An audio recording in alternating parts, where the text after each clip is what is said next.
Good evening, good afternoon, ladies and gentlemen. This is the scheduled meeting of the Municipal Board of Adjustment of the Municipality of Anchorage. Today is May 2, 2017. I'm Bernd Gütschow, Chair. Madam Clerk, would you call the roll, please? Yes. Mr. Gütschow? Here. Mr. Adams? Here. Mr. Stewart? Yes, here. And we do have a quorum.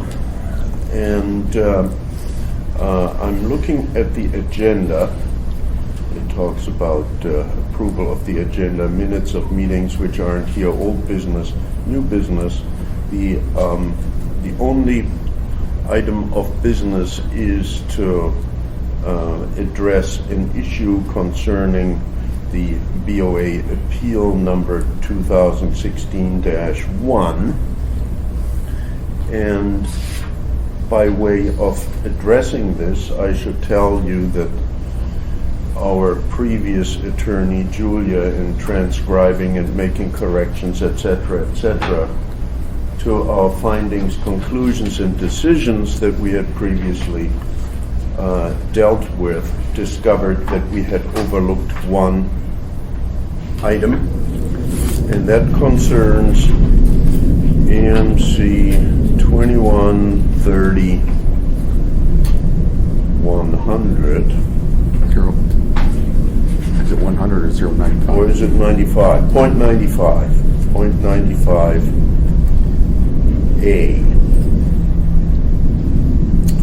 which starts out by saying, quote, "The Board of Adjustment may affirm or reverse the decision of the lower administrative body in whole or in part," etc., etc.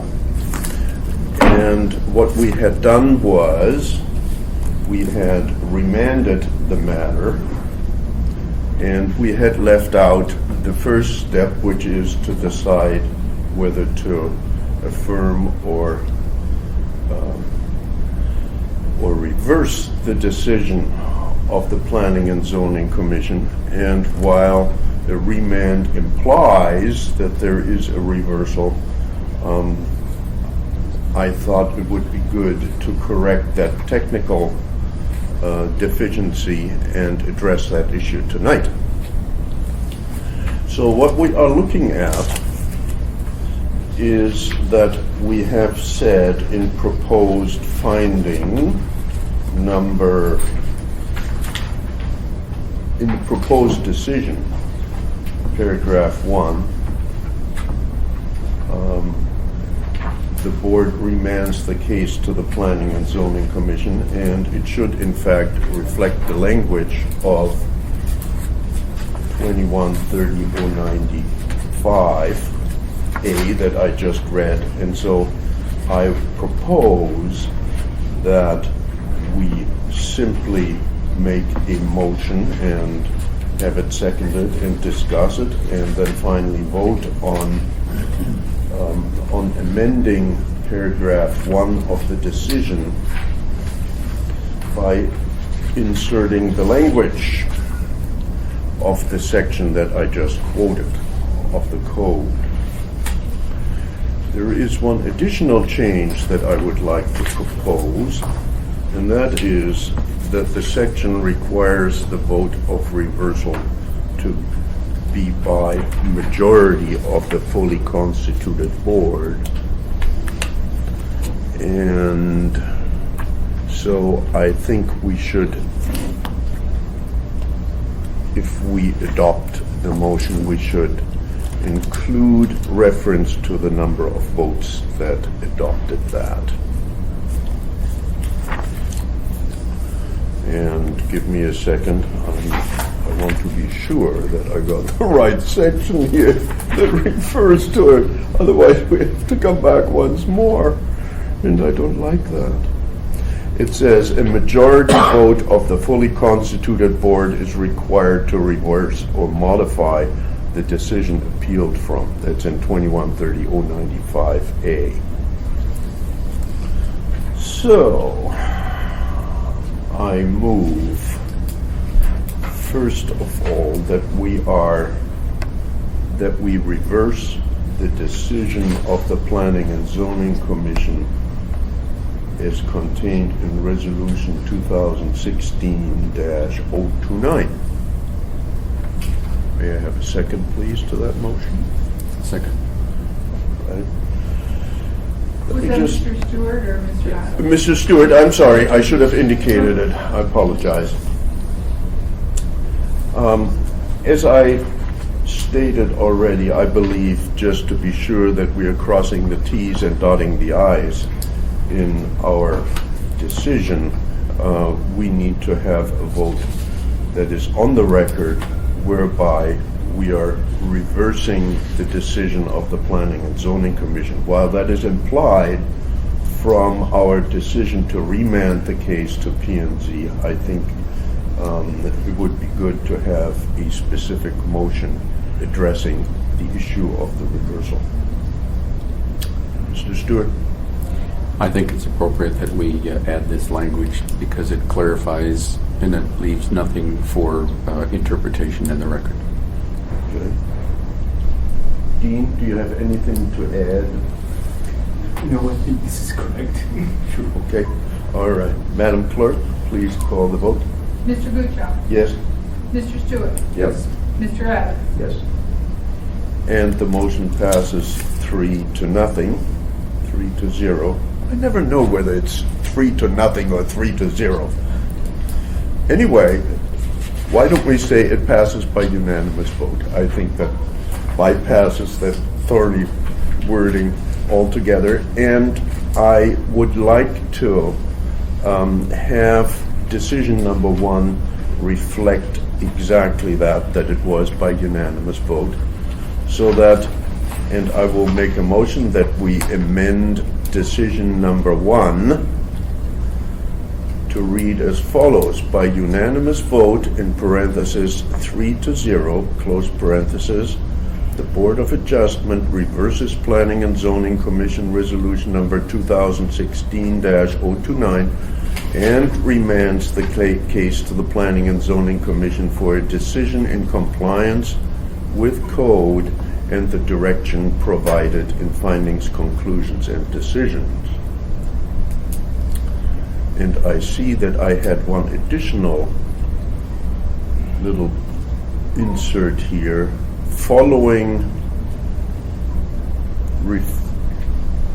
the beginning should say, and I'm correcting myself here, by unanimous vote, in parentheses 3-0, close parentheses, the Board of Adjustment reverses Planning and Zoning Commission Resolution number 2016-029 in its entirety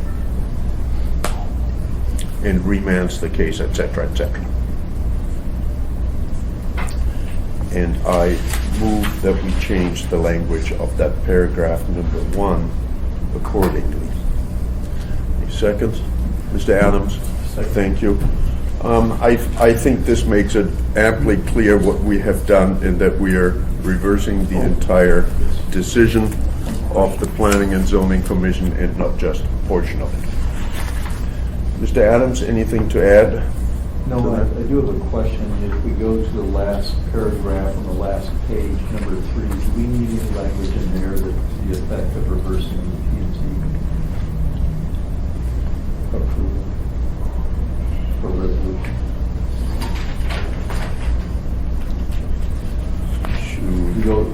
Does that statement need to be parallel with the decision number 1? 3-1. I don't think so. Okay. Dean, what's your thought?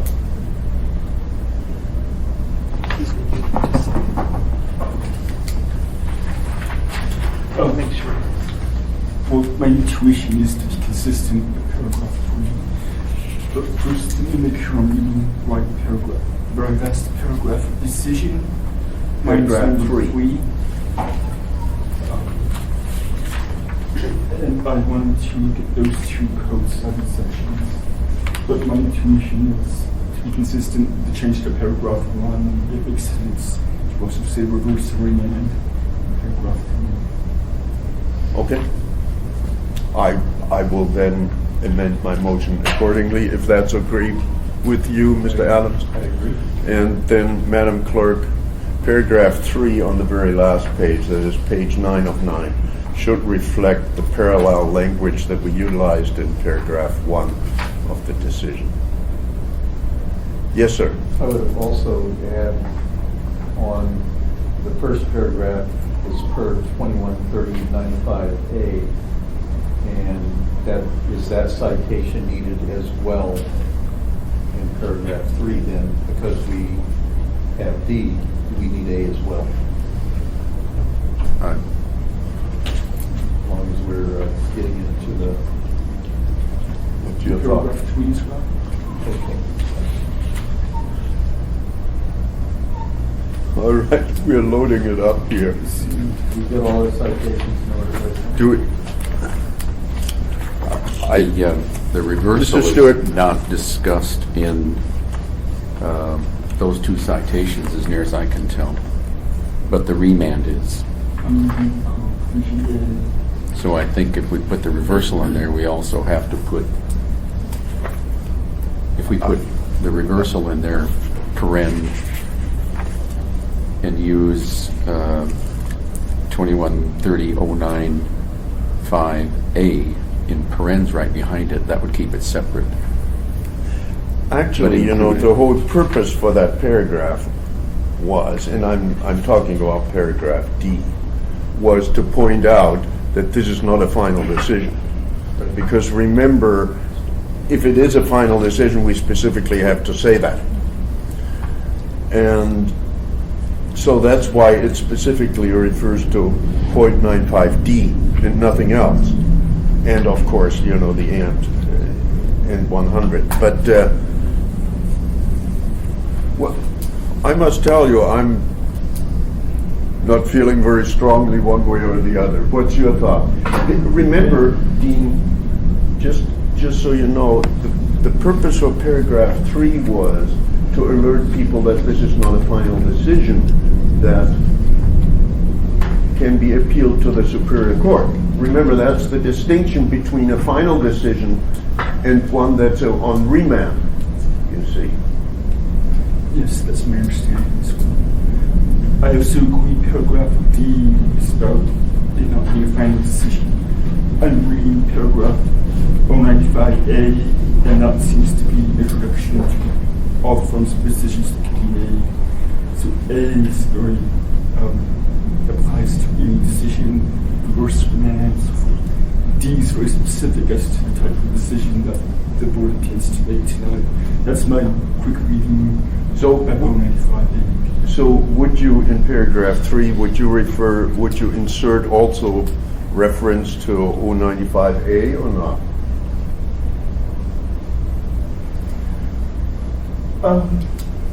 I do not really feel that's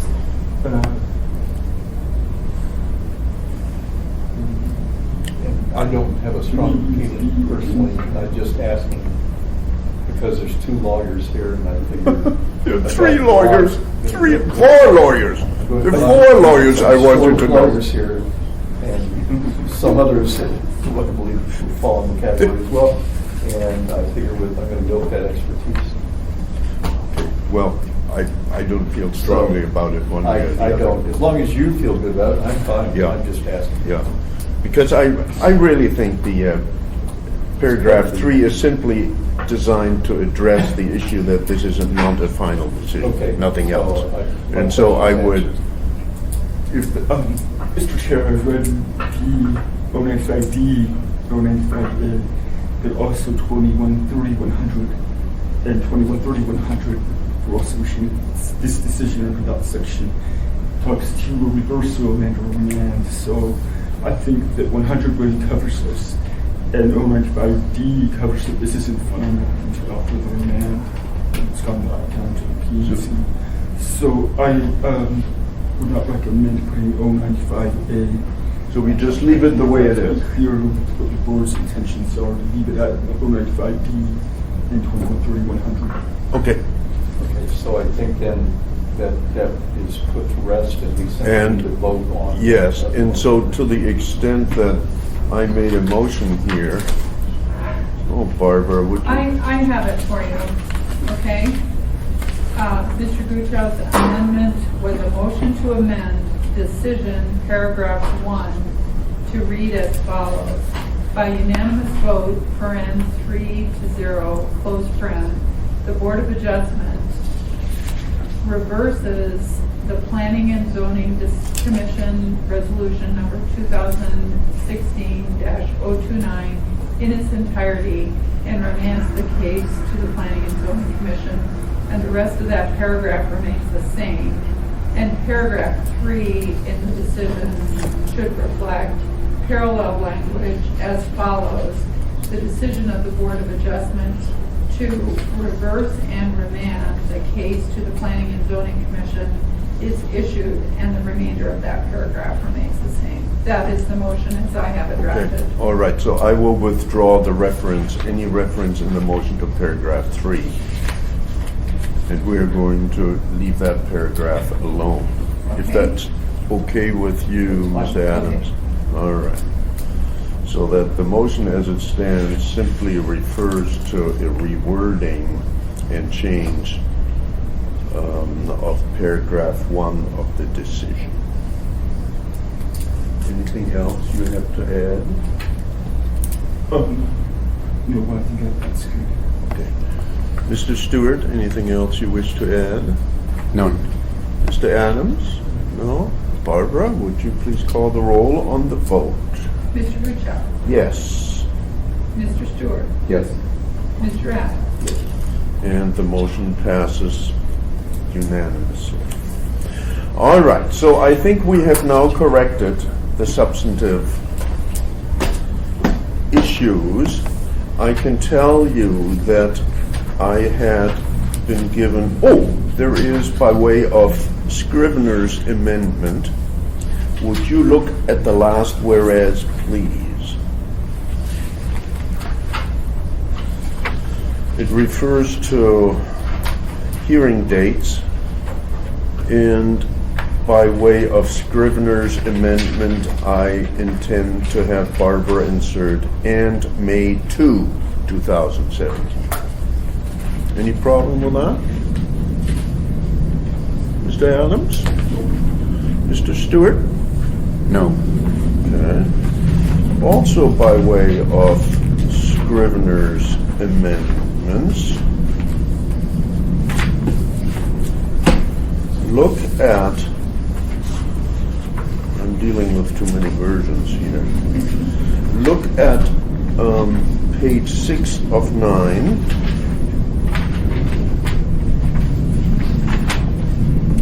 Of what was sent to you of the proposal, okay? There are, as findings 9 and 10, this appeal was heard by the board in accordance with AMC 2130-090, that's number 9, and number 10, the meeting at which the Board of Adjustment decided this appeal was held in accordance with 2130-080. I propose to shift that to the conclusions because those are really conclusions and not findings.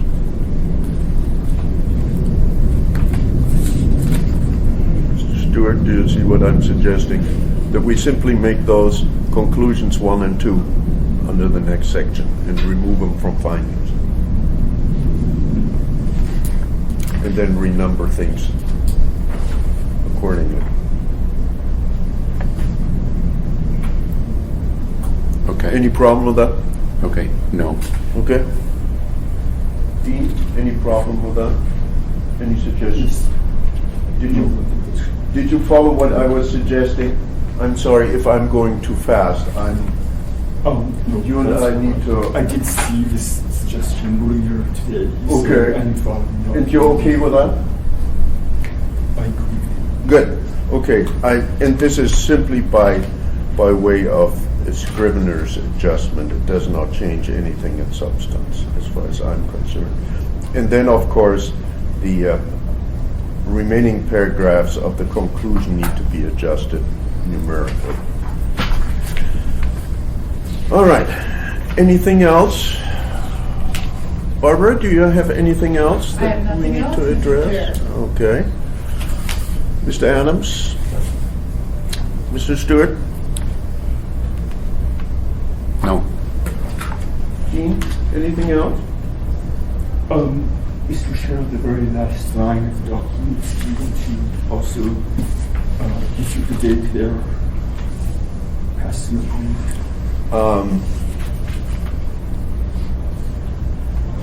How have we done this in the past? Because I know when I signed it upstairs, I always put my own date in there. Well, You know, the date that I actually signed it. I think what we did was we approved it knowing the date on which you were going to adopt it. But it was never inserted. It was part of our transcript, but not inserted in the conclusion. At the end of the conclusion. So in other words, that I put the actual date in there when I signed it. Is that what you're saying? That's my recollection. Barbara, what have we done before? Help us out. If you know. Mr. Chair, I was looking at your last decision, and it was signed, I believe, on February 16th, but I don't know exactly if that was the date of your hearing or if that was the date that you signed it.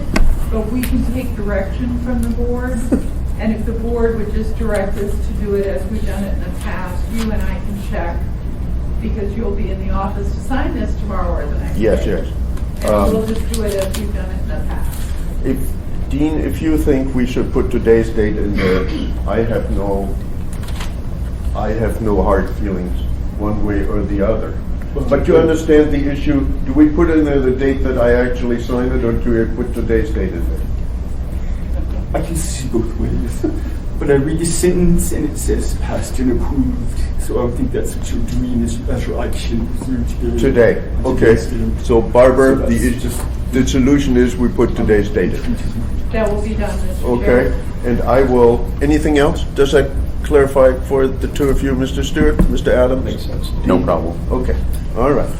And Barbara, I will simply sign it tomorrow when you call me, okay?